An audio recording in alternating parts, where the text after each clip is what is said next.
Hello everyone, welcome to my another new video. আজকে রান্না করছিলাম লোটে শুটকি মাছের ভুনা। আর এটা একদমই একটু ডিফারেন্ট ওয়েতে রান্না করছি। আজকে একটু টমেটো দিয়ে রান্না করছি। বড় মেয়ে এসেছে, সে খুবই পছন্দ করে। এছাড়াও আমার বাসার সবাই এই শুটকি মাছ ভুনাটা পছন্দ করে, বিশেষ করে এই লোটে শুটকি মাছের ভুনা অথবা ভর্তা। তো আজকে আমি ভুনাই করছি। আরও একটা কথা আপনাদের সাথে শেয়ার করব। আমার এই কুকিং ব্লগের পাশাপাশি আপনারা কী ধরনের আসলে ব্লগ দেখতে পছন্দ করেন সেটা কিন্তু আমার সাথে শেয়ার করবেন। এছাড়াও আমার একটা নতুন আইডিয়া মাথায় এসেছে। আমি ভাবছি আপনাদেরকে বেশ কিছু গল্প শোনাবো। অনেক আপুরাই আছেন আসলে তাদের জীবনের না বলা অনেক কথা আছে যে নিজেরা বলতে পারেন না, কারোর সাথে শেয়ার করতে পারেন না। সেই আপুরা কিন্তু আমাকে ইনবক্স করতে পারেন একদম ট্রাস্ট করে, চোখটা বন্ধ করে। আর চাইলে আপনারা আপনাদের ব্যক্তিগত আইডি থেকে না শেয়ার করে আপনারা যে কোনো আইডি থেকে আমাকে আপনাদের লাইফস্টাইলে ঘটে যাওয়া রিয়েল ঘটনাগুলো শেয়ার করবেন। আমি আপনাদের সব কিছুকে হাইড রেখে যে শুধু গল্পগুলো, যেই গল্পগুলো আমার কাছে ভালো লাগবে সেইগুলো আমি আপনাদেরকে শোনাবো। তো এই আইডিয়াটা কেমন হয় বলেন তো? আমার মনে হয় যে মন্দ হয় না। মানুষের জীবনে ঘটে যাওয়া অনেক আপুরাই আছে। আসলে জীবনে অনেক ঘটনা ঘটে যায়, অনেক না বলা কথা থাকে যেগুলো ভেতর থেকে মানুষকে দুমড়ে মুচড়ে দেয়, সেগুলো বলতে পারে না, কিংবা বলার মতো কেউ নাই। চায় যে একটু বলে মনটা হালকা করতে, আমার সাথে শেয়ার করতে পারেন। তো অবভিয়াসলি আমি আপনাদের প্রত্যেকজনের গল্পগুলো পড়বো অবসর সময়, এবং তার মধ্যে থেকে বেছে বেছে যেটা আমার কাছে ভালো লাগবে সেটা আমি আপনাদেরকে শোনাবো। আর যাদের যদি অনেক বড় গল্প হয়, পার্ট 1, পার্ট 2, পার্ট 3 করে শোনাবো।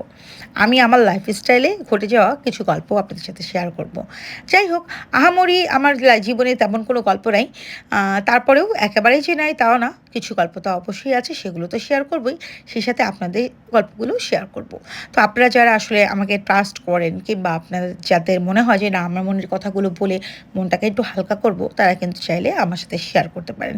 অবশ্যই করে আমি আপনাদের এই গল্পগুলোকে শোনাবো আমার প্যাটার্নে, আপনাদের নাম সব কিছু, আপনাদের আইডি সব কিছুকে গোপন রেখে, ইনশাল্লাহ।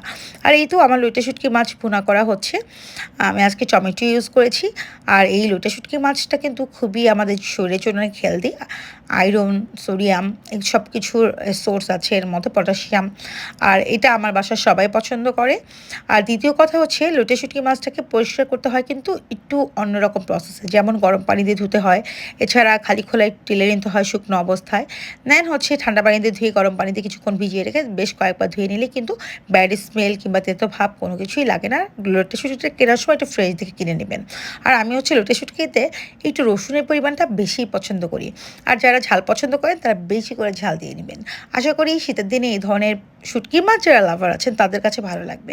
তো আমার ভুনাভুনি শেষ, একটু পানি দিয়ে দিলাম মাছগুলো সেদ্ধ হওয়ার জন্য। একটু মাছগুলো এই পর্যায়ে একটু সেদ্ধ হবে। দেন আর তেমন কোনো কাজে নেই, আমার কুকিং ডান হয়ে যাবে। এই তো অলমোস্ট ডান, পানিটা শুকিয়ে গেছে, তেল উপরে উঠে চলে আসছে। আমার লইট্টা শুটকি মাছ ভুনা রেডি হয়ে গেল। কারা কারা লইট্টা শুটকি মাছ ভুনা পছন্দ করেন অবশ্যই করে জানাবেন। আর জিয়াপুরা আমাদের সাথে আপনাদের লাইফস্টাইলে গল্প শেয়ার করতে চাচ্ছেন তাদেরকে ওয়েলকাম জানাবো। আল্লাহ হাফিজ।